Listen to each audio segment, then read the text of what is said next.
ಕಿತ್ತಳೆ ಹಣ್ಣನ್ನು ತಿಂದು ಸಿಪ್ಪೆನ ಬಿಸಾಡ್ತಾ ಇದ್ದೀರಾ? ಇವತ್ತಿಂದ ಆ ಸಿಪ್ಪೆ ಹಣ್ಣನ್ನ ಬಿಸಾಡೋದನ್ನ ನಿಲ್ಲಿಸಿ ಅದರಿಂದ ಒಂದು ಅದ್ಭುತವಾದಂತಹ ರೂಮ್ ಫ್ರೆಶ್ನರ್ನ ಮಾಡ್ಕೊಳ್ಳೋದು ಹೇಗೆ ಅಂತ ನಾನು ಈ ವಿಡಿಯೋದಲ್ಲಿ ಹೇಳಿದ್ದೇನೆ.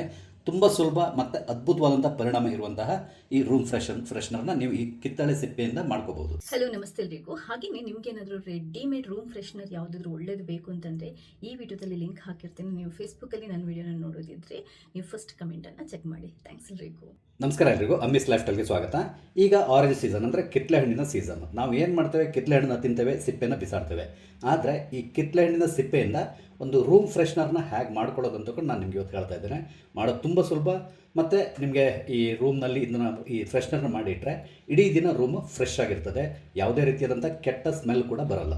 ಇದಕ್ಕೆ ಬೇಕಾಗಿರುವಂಥ ಇಂಗ್ರೀಡಿಯೆಂಟ್ ಒಂದು ಆರೆಂಜಿನ ಸಿಪ್ಪೆ ಅಂದರೆ ಕಿತ್ತಳೆ ಹಣ್ಣಿನ ಸಿಪ್ಪೆ, ನಂತರ ಒಂದು ಚಕ್ಕೆ ಬೇಕಾಗ್ತದೆ, ಒಂದು ಪೀಸ್ ತೊಗೊಳ್ಳಿ. ಹಾಗೆಯೇ ಲವಂಗ ಸ್ವಲ್ಪ ತೊಗೊಳ್ಳಿ, ಒಂದು 4-5 ಲವಂಗ ಇದ್ದರೆ ಸಾಕಾಗ್ತದೆ. ನಾನಿಲ್ಲಿ 2 ಕಿತ್ತಳೆ ಹಣ್ಣಿನ ಸಿಪ್ಪೆನ ತೊಗೊಂಡಿದ್ದೇನೆ. ನೀವು ಬೇಕಿದ್ರೆ ಬರೀ ಆರೆಂಜ್ ಸಿಪ್ಪೆನೇ ಉಪಯೋಗಿಸ್ಕೊಂಡು ಈ ರೂಮ್ ಫ್ರೆಶ್ನರ್ನ ಮಾಡ್ಕೋಬಹುದು. ಇದನ್ನು ಅಂದರೆ ಈ ಚಕ್ಕೆ ಮತ್ತು ಲವಂಗ ಬೇಕು ಅಂದ್ರೆ ಯೂಸ್ ಮಾಡ್ಬೋದು, ಇಲ್ಲಾಂದ್ರೆ ಬೇಡ. ಇದನ್ನ ಹಾಕಿದರೆ ಇನ್ನೂ ಚೆನ್ನಾಗಿ ಸ್ಮೆಲ್ ಬರ್ತದೆ, ಅದಕ್ಕಾಗಿ ನಾವು ಇದನ್ನ ಉಪಯೋಗಿಸ್ತಾ ಇದ್ದೇವೆ. ಈಗ ಈ ರೂಮ್ ಫ್ರೆಶ್ನರ್ನ ನಾವು ಮಾಡ್ಕೊಳ್ಳಿಕ್ಕೆ ಒಂದು ಪಾತ್ರೆಯಲ್ಲಿ 1.5 ಲೋಟದಷ್ಟು ನೀರನ್ನ ನಾನು ತೊಗೊಂಡಿದ್ದೆ. ನಾವು ಈ ಕಿತ್ತಳೆ ಹಣ್ಣಿನ ಸಿಪ್ಪೆನ ಹಾಕ್ಕೊಳ್ಬೇಕು. ನಂತರ ಈ ಚಕ್ಕೆನ ಒಂದ್ಸರಿ ಪೀಸ್ ಮಾಡ್ಕೊಂಡು ಹಾಕಿ, ಹಾಗೇನೆ ಲವಂಗ ಏನಿದೆ ಇದನ್ನು ಕೂಡ ಅಷ್ಟೇ ನಾವು ಹಾಗೆ ಹಾಕ್ಕೊಳ್ಬೋದು, ಏನು ಪುಡಿ ಮಾಡ್ಕೋಬೇಕಾಗಿಲ್ಲ, ಅದೇ ಥರದಲ್ಲಿ ಹಾಕ್ಕೊಳ್ಬೇಕು.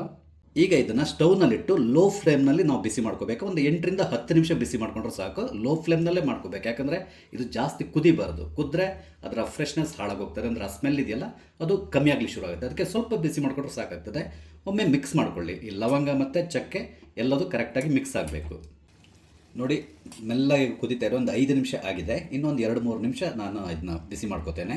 ಈಗ ಸ್ಮೆಲ್ ಮಾತ್ರ ಇದೆಯಲ್ಲ ತುಂಬ ಚೆನ್ನಾಗಿ ಇವಾಗಲೇ ಬರಲಿಕ್ಕೆ ಶುರುವಾಗಿದೆ. ನೋಡಿ, ಹೆಚ್ಚು ಕಡಿಮೆ ಒಂದು 8 ನಿಮಿಷ ಆಗಿದೆ. ನಾನೀಗ ಬಂದ್ ಮಾಡ್ತಾ ಇದ್ದೇನೆ, ಯಾಕಂದರೆ ಆ ಅರೋಮಾ ಅಷ್ಟು ಚೆನ್ನಾಗಿ ಬರ್ತಾಯಿದೆ. ಇಷ್ಟು ಬಿಸಿಯಾಗಿ ಇಷ್ಟೊಂದು ಅರೋಮಾ ಬಂದರೆ ಸಾಕಾಗ್ತದೆ. ಈಗ ಬಂದ್ ಮಾಡ್ತಾ ಇದ್ದೇನೆ. ಇದಕ್ಕಿಂತಲೂ ಜಾಸ್ತಿ ನಾವು ಕುದಿಸಲೇಬಾರ್ದು, ಯಾಕಂದರೆ ಆವಾಗ ಸ್ಮೆಲ್ ಚೇಂಜ್ ಆಗಿ ಹೋಗ್ತದೆ. ನಮಗೆ ಯಾವ ಸ್ಮೆಲ್ ಬೇಕೋ ಆ ಸ್ಮೆಲ್ ಬರಲ್ಲ, ಬೇರೆದ್ದೇ ಸ್ಮೆಲ್ ಬರಲಿಕ್ಕೆ ಶುರುವಾಗುತ್ತೆ. ಅದಕ್ಕಾಗಿ ಜಾಸ್ತಿ ಕುದಿಸಬಾರ್ದು ಇದನ್ನ. ನೋಡಿ, ಈ ರೀತಿಯಾಗಿ ಹಬೆ ಬರ್ತಾ ಇರ್ತದಲ್ಲ, ಈ ಸಂದರ್ಭದಲ್ಲಿ ನೀವು ಏನು ಮಾಡ್ಬೋದು, ಇದನ್ನು ತೊಗೊಂಡೋಗಿ ಎಲ್ಲ ಇಡೀ ಮನೆಯಲ್ಲಿ ಎಲ್ಲ ರೂಮಿಗೆ ತೊಗೊಂಡು ಬರ್ಬೋದು. ಯಾಕಂದರೆ ಹಬೆ ಬರ್ತಾ ಇದೆಯಲ್ಲ ಅದು ಆ ರೂಮ್ನಲ್ಲಿ ಸೇರಿಕೊಂಡು ತುಂಬ ಸ್ಮೆಲ್ ಬರ್ತಾ ಇರ್ತದೆ. ಅಂದರೆ ಅದ್ಭುತವಾದಂತಹ ನಿಮ್ಮ ಮನಸ್ಸಿಗೆ ಖುಷಿಯಾಗೋ ರೀತಿಯ ಸ್ಮೆಲ್ ಬರ್ತಾ ಇರ್ತದೆ. ಈಗ ನಾವು ಇದನ್ನು ಸೋಸ್ಕೊಂಡು ಒಂದು ಪಾತ್ರೆಯಲ್ಲಿ ಹಾಕಿಡಬೇಕು. ಯಾವುದೇ ಕಾರಣಕ್ಕೆ ನೀವು ಪ್ಲಾಸ್ಟಿಕ್ ಅಥವಾ ಸ್ಟೀಲ್ ಪಾತ್ರೆನ ಉಪಯೋಗಿಸಬಾರ್ದು, ಅಂದರೆ ಬೌಲ್ಗಳನ್ನ ಉಪಯೋಗಿಸಬಾರ್ದು. ಅದಕ್ಕೆ ಬದಲಾಗಿ ಗ್ಲಾಸ್ನ ಬೌಲ್ಗಳನ್ನೇ ಉಪಯೋಗಿಸಬೇಕು. ಅಥವಾ ಮಣ್ಣಿನ ಪಾತ್ರೆ ಇದ್ರೊಟ್ಟಿಲ್ಲ, ಅದಕ್ಕೆ ನೀವು ಇದನ್ನು ಸೋಸಿ ಇಟ್ಕೊಳ್ಬಹುದು. ಇದನ್ನು ನಾವು ಬಿಸಿ ಇರುವಾಗಲೇ ಸೋಸ್ಕೊಳ್ಬೇಕು. ನೋಡಿ, ಸೂಪರ್ ಆಗಿರುವಂತಹ ರೂಮ್ ಫ್ರೆಶ್ನರ್ ರೆಡಿಯಾಗಿದೆ. ಈ ರೀತಿ ಮಾಡಿಕೊಂಡು ನೀವು ಒಂದು 2-3 ಚಿಕ್ಕ ಚಿಕ್ಕ ಬೌಲ್ಗಳಲ್ಲಿ ಹಾಕಿ ಎಲ್ಲ ರೂಮ್ನಲ್ಲಿ ಇಡ್ಬೋದು. ಆಗ ರೂಮ್ ತುಂಬ ಫ್ರೆಶ್ ಆಗಿರ್ತದೆ, ತುಂಬ ಚೆನ್ನಾಗಿ ಸ್ಮೆಲ್ ಬರ್ತಾ ಇರ್ತದೆ. ಯಾವುದೇ ರೀತಿಯಾದಂಥ ಕೆಟ್ಟ ಸ್ಮೆಲ್ ಆ ರೂಮ್ನಲ್ಲಿ ಬರೋದಿಲ್ಲ. ಇನ್ನೊಂದೇನೆಂದರೆ, ಈ ರೀತಿ ನೀವು ಮಾಡೋದ್ರಿಂದ ಬೆಳಿಗ್ಗೆ ಟೈಮ್ನಲ್ಲಿ ಕೆಲವರಿಗೆ ಒಂದು ರೀತಿ ಅಸ್ವಸ್ಥತೆ, ಅಂದರೆ ಮಾರ್ನಿಂಗ್ ಸಿಕ್ನೆಸ್ ಅಂತೇಳಿ ಹೇಳ್ತಾರಲ್ಲ, ಆ ರೀತಿ ಇರ್ತದೆ. ಕೆಲವರಿಗೆ ವಾಮಿಟಿಂಗ್ ಸೆನ್ಸೇಷನ್ ಬರೋದಿರ್ತದೆ, ಈ ರೀತಿ ಎಲ್ಲ ಇರ್ತದೆ. ಅಂಥವರಿಗೆ ಕೂಡ ಈ ಸ್ಮೆಲ್ ತುಂಬ ಚೆನ್ನಾಗಿರ್ತದೆ. ಆ ರೀತಿಯಾದಂಥ ಏನಾದರೂ ಸೆನ್ಸೇಷನ್ ಇದ್ದರೂ ಕೂಡ ಅದನ್ನು ಇದು ದೂರ ಮಾಡ್ತದೆ.